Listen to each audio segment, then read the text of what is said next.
The knock didn't sound like betrayal. It wasn't urgent. It wasn't angry. It wasn't even loud. Just 3 measured taps, calculated, almost polite.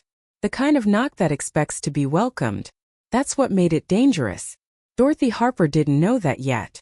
At 64, she had learned to read silences better than words, storms better than skies, but even she didn't recognize the warning wrapped in that knock. Not at first. The morning had begun the way most of her mornings did, slow, quiet, and gently predictable. Sunlight slipped through the lace curtains above the kitchen sink, scattering delicate patterns across the tiled floor. The house still held the faint coolness of dawn, carrying with it the scent of honeysuckle drifting in from the yard. Dorothy sat at the small wooden table near the window, her fingers curled around a chipped ceramic mug that had outlived almost everything else in her life. Black coffee. No sugar. No distractions. Across from her lay a half-finished crossword puzzle. She'd filled in most of it already, habit, not challenge. The clues didn't matter much anymore. It was the rhythm she liked. The quiet thinking. The sense of control over something small and solvable. Outside, the world was still holding its breath. No cicadas yet. No traffic. Just stillness. The kind she had come to depend on. The kind she had earned. 6 years had passed since Harold died. 6 years since the house fell silent in a way that never quite repaired itself. He had been a steady man, quiet, practical, the kind who fixed problems before they became noticeable. He patched roofs, balanced checkbooks, and never once complained about the sacrifices they had to make. Dorothy had learned to carry those responsibilities after he was gone, not gracefully, but firmly.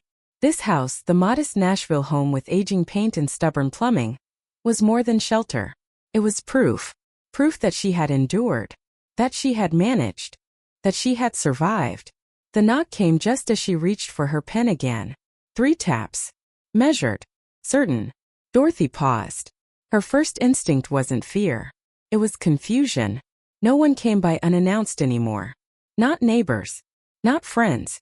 And certainly not family. Especially not Brent.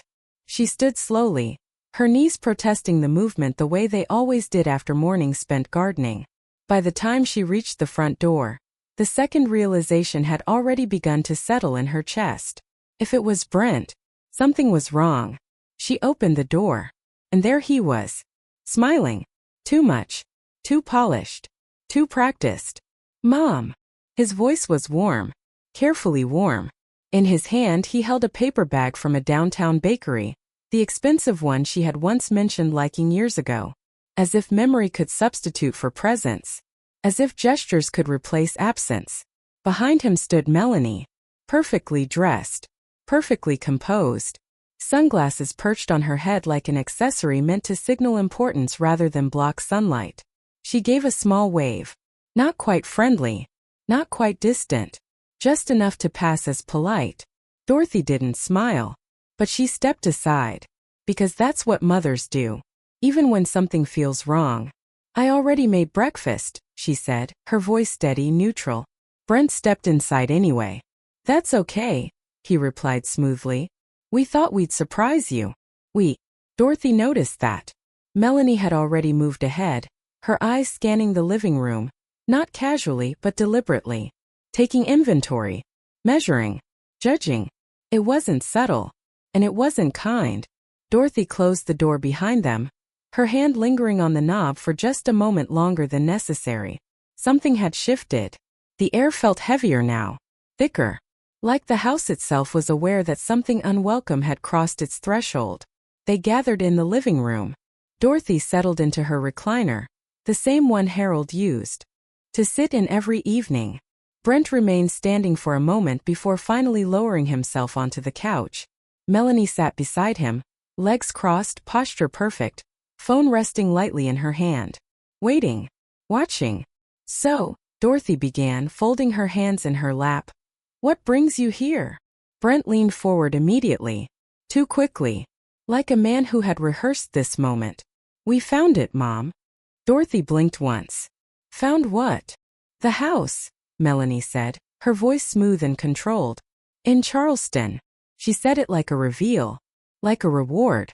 Like Dorothy should be impressed. Brent reached into the bakery bag, But instead of pulling out food, he produced a glossy brochure. Real estate. High-end. Expensive. Unreal. He handed it over. Dorothy hesitated before taking it. The images were stunning. A wide white porch. Ocean-facing windows. A wraparound balcony that looked like it belonged in a magazine, not real life. It was beautiful. Too beautiful. Dorothy handed it back after only a few seconds. "I'm happy for you," she said carefully. And she meant it. At least she wanted to. Brent and Melanie exchanged a look. There it was. The signal. Silent. Rehearsed. Planned. Dorothy saw it clearly now. And something inside her tightened. "There's just one small thing," Brent added, his tone shifting softer, more persuasive. Dorothy didn't respond. She didn't need to.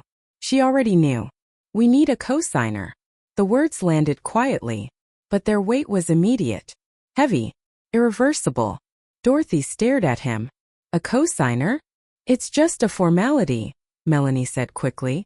"With the way lending works now, it's—" "You have equity in this house," Brent interrupted. "It would help us qualify." There it was. Not a request. A strategy. Dorothy felt the room shrink. The walls didn't move, but the space between them did. "How much?" she asked. $580. He said it casually, like it meant nothing, like it wasn't nearly $600,000. Dorothy inhaled slowly. "That's a lot of money." "You wouldn't be paying anything," Brent said quickly. "It's just paperwork. Just paperwork. Just risk. Just everything she had." Melanie leaned forward slightly. "You'd be helping your grandchildren," she added. That was deliberate. That was aimed. And Dorothy felt it. Right where it was meant to land. For a moment she said nothing. Her eyes drifted around the room. The photos. The curtains. The furniture Harold had chosen. Every piece carried a story. Every corner held a memory. Every inch represented sacrifice. Years of it. Decades. And now, they were asking her to gamble it. On a promise. On trust. On people who hadn't even called when her roof leaked. "I'll need to think about it," she said finally. Her voice was quiet, but firm. Brent's smile flickered. Just for a second. But it was enough. "Mom," I said, "I'll think about it." Silence. Heavy. Uncomfortable. Real. Melanie stood first. "Of course," she said, smoothing her blouse. "Take your time." But her eyes said something else. Something sharper. Something colder. Brent placed the brochure on the table like a marker. A reminder. A pressure point. "We're meeting the realtor Friday," he said. "Just let us know." Dorothy didn't walk them out. She didn't need to. The door closed on its own. And just like that, the silence returned. But it wasn't the same silence. Not anymore. Dorothy sat still for a long time. The brochure lay on the table. Bright. Perfect. Watching. It should have been exciting. It should have been good news. It should have made her proud. Instead, it made her uneasy. Because deep down, beneath the polite words, beneath the smiles, beneath the performance, she had already felt it. This wasn't a visit. This wasn't love. This was a move. And she had just been placed on the board. The house didn't feel like hers anymore. Not after they left.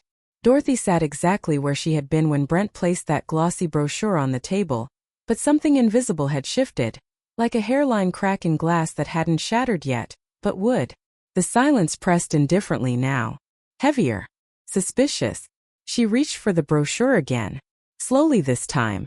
Carefully. As if touching it might confirm what she already feared. The paper was thick.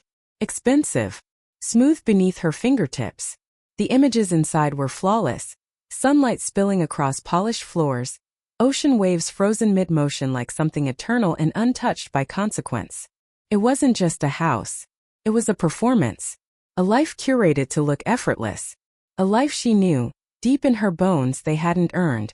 Dorothy closed the brochure. Her thumb lingered on the edge. $580,000. She whispered it under her breath. Not because she didn't understand the number, but because she needed to feel its weight. She stood and carried it into the kitchen, setting it beside her coffee mug like it belonged there. Like it was part of her life now. Because somehow, it was. The phone didn't ring that day. Not once. That bothered her more than if it had. Because Brent wasn't patient. Not when he wanted something. By evening, the quiet had turned into something sharper. Expectation. Like waiting for thunder after seeing lightning. Came the next morning. Not as thunder, but as a message. Morning, Mom. Just checking in. Did you get a chance to think about it? Dorothy stared at the screen. No greeting beyond convenience. No mention of how she was. No apology for showing up unannounced. Just the ask. Still sitting there. Waiting. She didn't reply. Not immediately. Instead, she stood at the sink and washed her mug. Slowly. Deliberately. Letting the water run longer than necessary. Because she knew, the moment she responded, things would escalate. And she wasn't ready for that yet. By noon, another message arrived. We really need to give the realtor an answer by Friday. There it was. The timeline. The pressure. The illusion of urgency. Dorothy dried her hands on a dish towel and finally picked up the phone. Her reply was simple. Careful. Measured. I'm still thinking. 3 dots appeared instantly. Then disappeared. Then came back. Mom, it's not a big decision like you're making it. Dorothy's jaw tightened. Not a big decision. She typed. Deleted. Typed again. It is to me. The response came faster this time. Less polished. Less patient. You wouldn't even be paying anything. It's literally just your name. Her name. Her house. Her life. Reduced to just. Dorothy set the phone down. Face down this time. She had learned something important in the years since Harold passed. Silence wasn't weakness. It was control. But Brent didn't see it that way. By evening, he called. She let it ring twice before answering. Hello. Mom, I don't understand why you're hesitating. No greeting. No warmth. Straight to pressure. Dorothy sat down slowly. I told you I need time. For what? He snapped. There's nothing to think about. Her fingers tightened around the armrest. There's everything to think about. A pause. Then, a shift. His tone softened again. Artificially. You always said you wanted what's best for us. There it was. The guilt. Wrapped in memory. Dorothy closed her eyes briefly. I do. Then help us, he said quickly. This is that moment. Something in her chest hardened. Not anger. Not yet. But clarity. Brent, she said quietly. When my roof leaked last month, I called you. Silence. Heavy. Immediate. You said you were busy, she continued. You said you'd call back. He didn't respond. You didn't. The silence stretched longer this time. Uncomfortable. Exposed.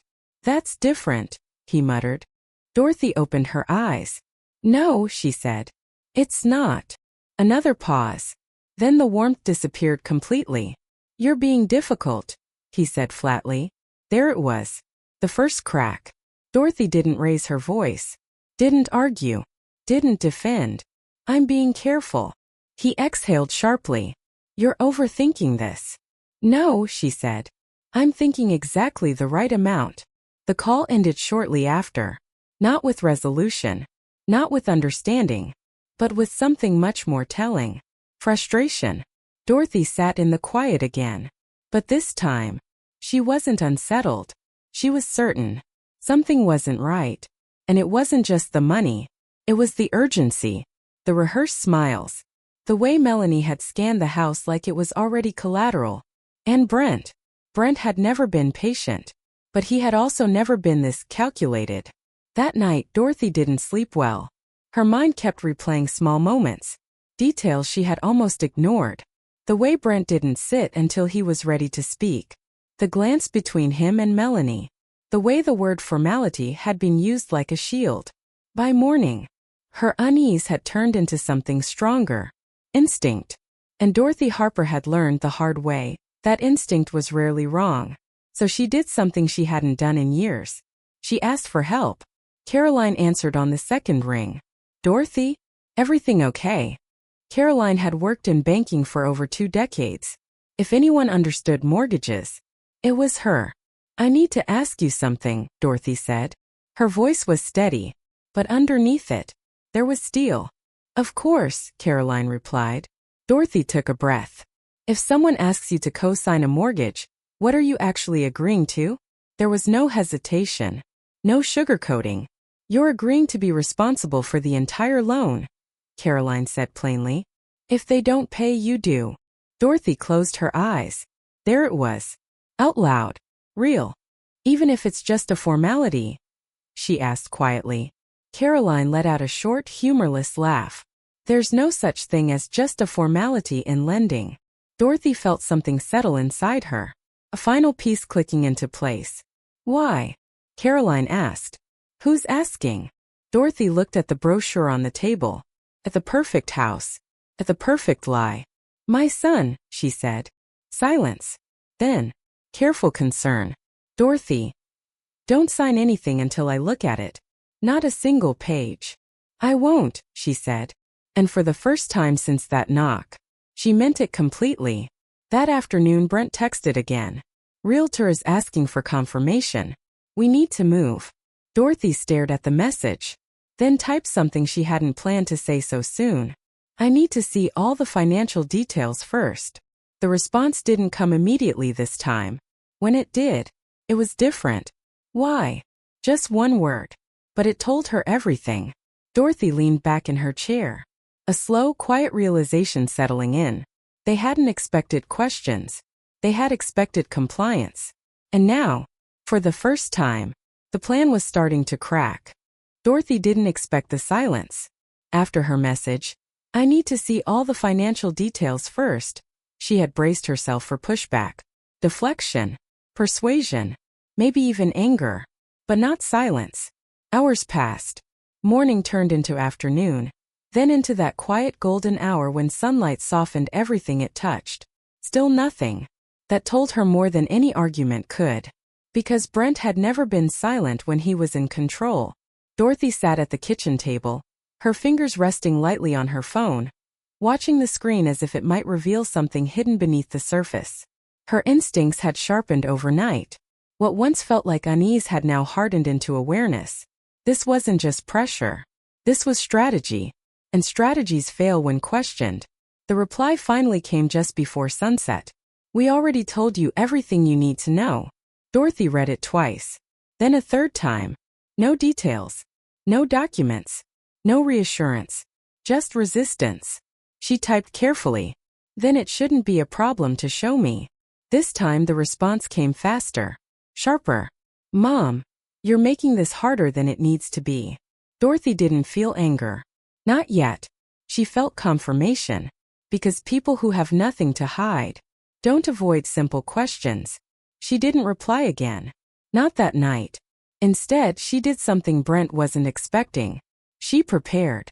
The next morning, Dorothy sat across from Caroline at a small cafe tucked just off the main road. It wasn't fancy, but it was quiet. And quiet was what she needed.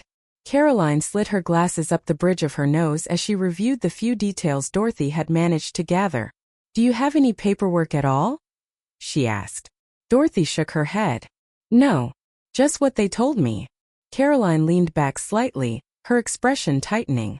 That's already a red flag. Dorothy folded her hands. They said it's just a formality.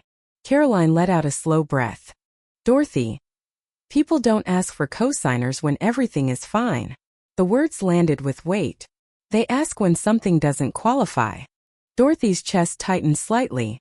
Meaning? Caroline held her gaze. Meaning either the income doesn't hold up, or there's debt they're not telling you about. Dorothy looked down at the table. At the faint ring left by her coffee cup. Debt. The word lingered longer than it should have. Can you find out? Dorothy asked quietly. Caroline hesitated, then nodded. I can try. But if I do, you need to be ready for what you find. Dorothy looked up again. Her voice was calm. I think I already am. But she wasn't. Not completely. Because what came next went far beyond debt. That afternoon, Dorothy returned home with a strange sense of stillness inside her. Not peace, but readiness. She had taken the first step. Now, she waited. It didn't take long for Brent to make his next move. Her phone rang just after dinner. She answered. Mom. His voice was different this time. Less polished. More controlled. "I don't like where this is going," he said. Dorothy didn't respond immediately. She let the silence stretch. "Then tell me where it's going," she said finally. Another pause. Then, a shift. "You said you'd help," he insisted. Dorothy's brow furrowed. "No, I didn't." "Yes, you did," he snapped. "You told me to send the paperwork." Her stomach tightened. "I said I'd think about it." "That's not what you said." His tone wasn't defensive anymore. It was certain. Too certain. Dorothy's grip on the phone tightened. "Brent," she said slowly, "be very careful about what you're claiming." A beat. Then, something colder. "I'm just telling you what happened." No. He wasn't. He was building something. And Dorothy could feel it now. Clear as daylight. A narrative. "Then send me what you think I agreed to," she said. The line went quiet. For a moment she thought he might hang up. Instead he said, "Fine." And the call ended. Dorothy didn't move for several seconds. Her heart wasn't racing. Her hands weren't shaking. But something deeper had shifted. This wasn't a misunderstanding anymore. This was construction. And she had just challenged its foundation. The email came an hour later. Subject line. "For your reference." Dorothy opened it slowly. Inside was a file. Audio. Her chest tightened.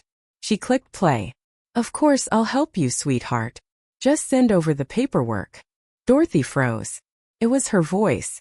Clear. Familiar. Undeniable. Her own words. Used against her. The recording ended abruptly. Too abruptly. She played it again. Then again. Something was wrong. Not with the voice, but with the space around it. The tone shifted unnaturally. The cadence felt stitched. Like pieces had been pulled from different moments and forced together. Dorothy's breath slowed. "Brent," she whispered. A memory surfaced. Weeks ago. A casual phone call. He had mentioned recording conversations, just to keep track of real estate details. At the time it had felt harmless, even responsible. Now, it felt calculated. Dorothy stood abruptly, the chair scraping softly against the floor. This wasn't just pressure. This was manipulation. Deliberate. Constructed. She opened her drawer and pulled out her old phone, one she had kept as a backup. Voicemails. Notes. Fragments of past conversations. If he had built something, she would find where it came from. Her phone buzzed again. A new email. This one colder. More formal. Legal action notice. Breach of verbal agreement. Dorothy stared at the screen. The sender. Cresswell and Marsh LLP. She had never heard of it. The message was filled with legal language. Heavy. Intimidating. Precise. But the meaning was simple. Comply. Or face consequences. Dorothy didn't panic. She didn't react. She read it once. Then twice. Then forwarded it. To one person. Benjamin Scott. Her attorney. The call came within minutes.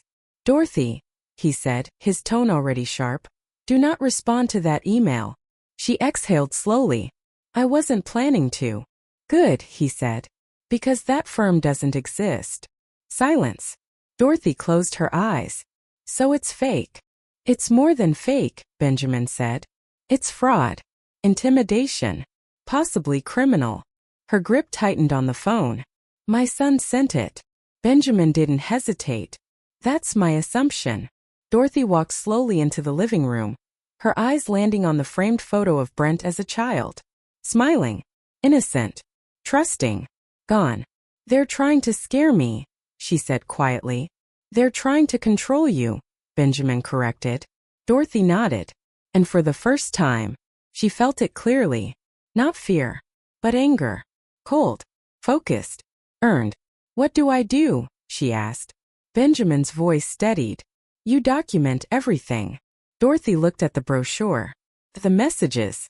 The email. At the audio file. Every piece. Every lie. Every attempt. She straightened slightly. "No more waiting," she said. Benjamin paused. Then, "Good." Because something had changed. Not just in the situation, but in her. Dorothy Harper wasn't being pressured anymore. She was being targeted. And now, she was ready to fight back. The anger didn't explode. It settled. Cold. Precise. Useful. Dorothy sat at her kitchen table long after her call with Benjamin ended, the glow of her laptop casting soft light across the room. The house was quiet again. But this time, it wasn't heavy. It was focused. In front of her lay everything Brent had sent. The audio file. The fake legal notice. The messages. Each piece on its own might have caused doubt. Together, they told a story. Not of misunderstanding, but of intent. Dorothy opened a fresh folder on her desktop. She named it simply Record. Then she began. Screenshots. Saved files. Timestamps. Dates. Every message Brent had sent. Every shift in tone. Every contradiction. She didn't rush. Didn't skim. Didn't assume. Because for the first time, she understood the rules of the game. Truth alone wasn't enough. It had to be proven. The next morning Caroline called. Her voice was different. Tighter. More serious than before. I found something, she said.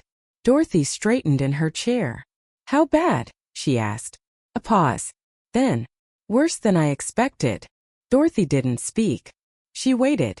Brent has multiple lines of revolving credit, Caroline continued.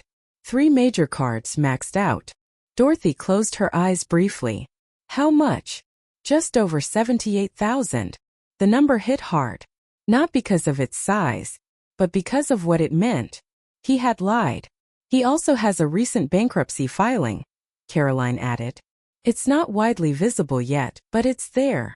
Dorothy's fingers tightened around the edge of the table. And the mortgage? She asked. Caroline didn't hesitate.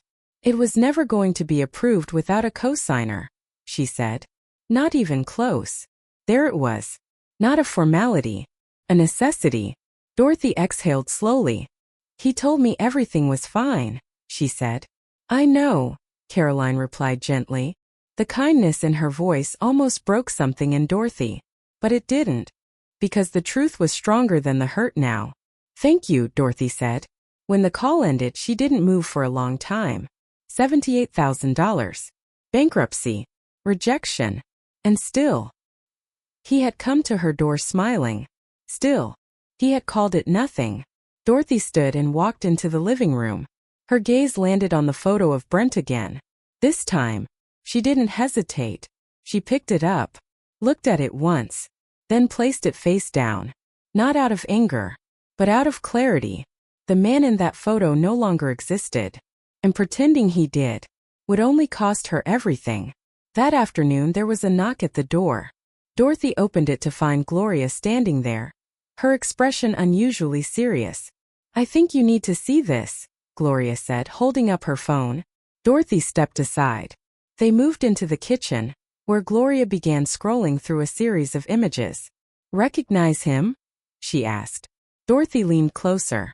There was Brent, sitting in a high-end restaurant, glass of red wine in hand, laughing, relaxed, carefree. The next image, a boutique store. Brent again, mid-purchase, holding a sleek black credit card. Last week, Gloria said, my granddaughter follows some food blogger. He showed up in her stories. Dorothy felt something shift again. Not shock, not even anger, something colder. He told me he's struggling, she said quietly. Gloria snorted. Struggling people don't eat like that. Dorothy didn't respond. Because Gloria was right. This wasn't survival. This was performance. And Dorothy realized something important in that moment. Brent wasn't drowning. He was pretending not to know how to swim, so someone else would jump in after him. Dorothy took the phone. Send these to me, she said. Gloria nodded immediately. Minutes later, the images were in Dorothy's inbox. She forwarded them to Benjamin without hesitation. Every piece mattered now. Every contradiction strengthened and revealing. The photos told a story Melanie never intended to hide. Designer bags, spa days, luxury dinners, caption after caption, carefully curated, perfectly worded. Self-care is non-negotiable. Manifesting abundance. Living our best life. Dorothy stared at the screen. This wasn't desperation. This was illusion. And it was expensive. Very expensive. She began taking screenshots, one after another. Dates, locations, captions, patterns. Because this wasn't just about proving they had money. It was about proving how they used it. Recklessly. While asking her to risk everything. When she finally closed the app, the room felt different again. Not heavy. Not tense. Resolved. Because now, she knew the full picture. The debt. The lies. The manipulation. The performance. It all fit. Perfectly. And that made her next step clear.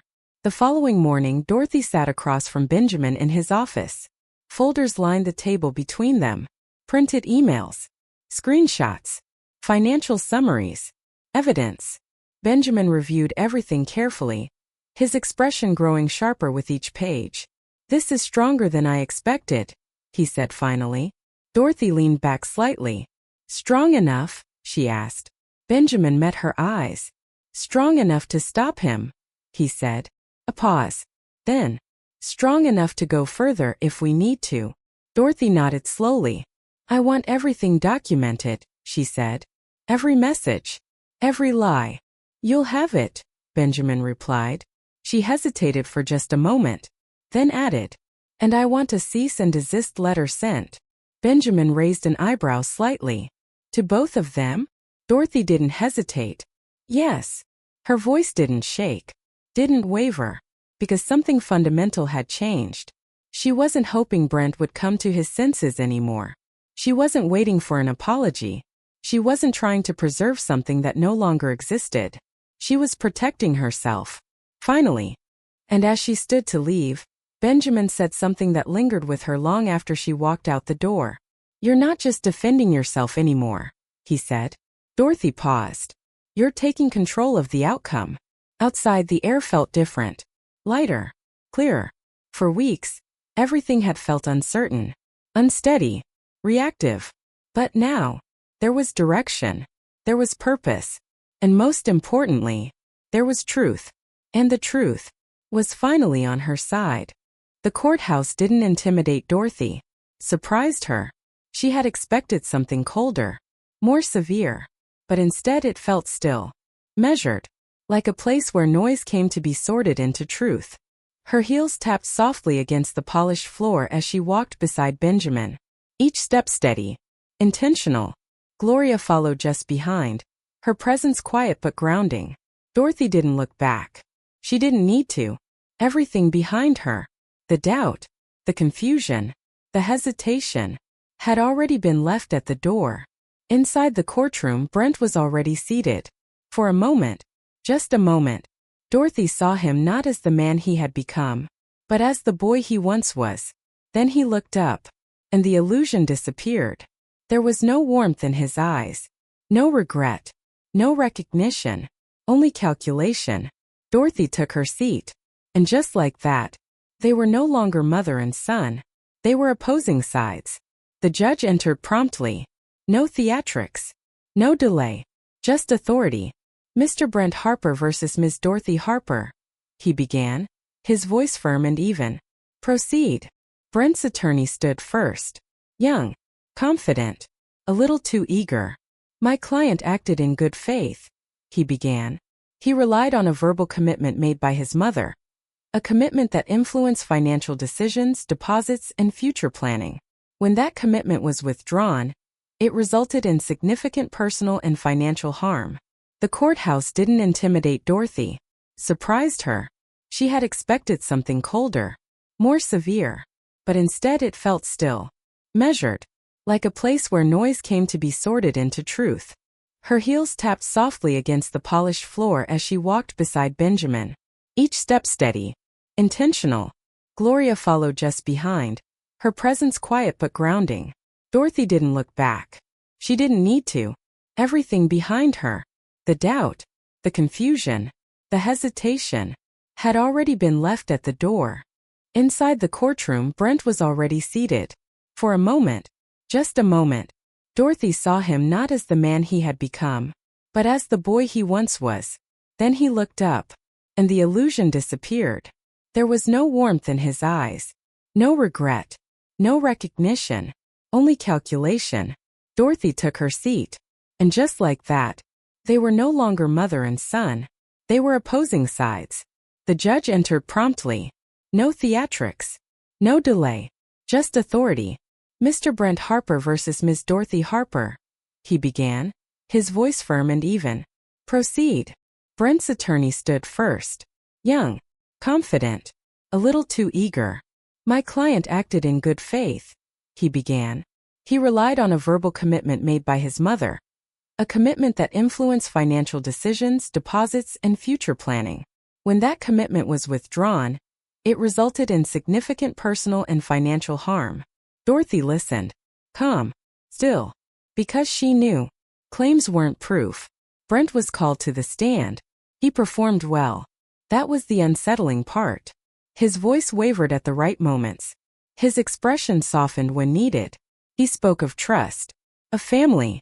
Of promises. She told me to send the paperwork, he said. She said she'd help. I believed her. For a fleeting second, Dorothy wondered, if someone didn't know the truth, would they believe him? But truth doesn't rely on performance. It relies on evidence. And evidence was waiting. When Benjamin stood, the shift was immediate. No theatrics. No raised voice. Just precision. Mr. Harper, he began, you claim there was a clear verbal agreement. Do you possess a complete, unaltered recording of that agreement? Brent hesitated. I have a recording. A manipulated compilation, Benjamin interrupted calmly, holding up a document. One that has been analyzed and determined to be edited from multiple conversations. Are you submitting that as evidence? Silence. Brent's lawyer shifted uncomfortably. No, Brent muttered. The first crack. Benjamin didn't pause. You also claim financial harm, he continued. Yet during this same period, you made multiple luxury purchases and dined at high-end establishments. Would you like to explain that? He presented the photos. The restaurant. The boutique. The credit card. Brent's jaw tightened. No answer came. No further questions, Benjamin said. And just like that, the performance began to collapse. Dorothy's turn came next. She stood slowly. Walked to the stand. No rush. No hesitation. And when she spoke, her voice didn't shake. She told the truth. Not dramatically. Not emotionally. But clearly. She described the visit. The pressure. The request. She explained the audio file. The fake legal email. The manipulation. I didn't refuse out of spite, she said. I refused because I was being asked to risk everything I've built. On something that wasn't honest. No tears. No anger. Just truth. And truth didn't need decoration. Caroline followed. She laid out the numbers. Debt. Credit lines. Bankruptcy. The mortgage would not have been approved without a cosigner, she stated plainly. This was not a formality. It was a requirement. Then Gloria. She presented the photos. They weren't struggling, she said simply. They were spending. Each piece landed exactly where it needed to. Not loudly, but decisively. Finally, the bank representative confirmed what Dorothy had already come to understand. If Brent defaulted, she would be responsible. Entirely. No exceptions. No protections. The room fell into silence as the judge reviewed the documents. A long silence. The kind that stretches. Not because there's doubt, but because there's clarity. Then, he spoke. Mr. Harper, he said, his tone firm. You have presented a case built on an unverifiable claim, supported by manipulated material and contradicted by substantial evidence. Brent didn't move. You asked this court to enforce a promise that has not been proven to exist, the judge continued. Meanwhile, the defendant has demonstrated a pattern of coercion, misrepresentation, and financial risk. Dorothy felt something shift inside her. Not relief. Not yet. Something deeper. Closure. This court finds in favor of the defendant. The words settled over the room like a final breath. It is further ordered that the plaintiff will cover all legal expenses incurred by the defendant. A pause. Case dismissed. The gavel struck once. Clean. Final. Dorothy didn't react immediately. She didn't smile, didn't sigh, didn't turn. Because this wasn't victory. It was resolution. And resolution is quieter than triumph. She stood, adjusted her shawl, and walked away. Not toward Brent, but past him, without a glance. Because there was nothing left to see. Outside the air felt different. Lighter. Cleaner. Like something heavy had finally been lifted. Not from her shoulders, but from her life. Benjamin stepped beside her. "It's over," he said. Dorothy looked ahead. "Yes," she replied. And this time, she meant it completely. That evening, the house welcomed her back in silence. But it wasn't the same silence. It was hers again. Fully. She set her keys down. Walked into the living room. The photo of Brent still lay face down. She didn't pick it up. Not yet. Instead, she moved past it. Out to the backyard. The roses were in bloom. Soft pink. Unbothered. Alive. Dorothy stood there for a long moment, breathing in the warm air, feeling something she hadn't felt in weeks. Peace. Not because everything was fixed, but because she had chosen herself. Finally. And that, more than anything, was what saved her.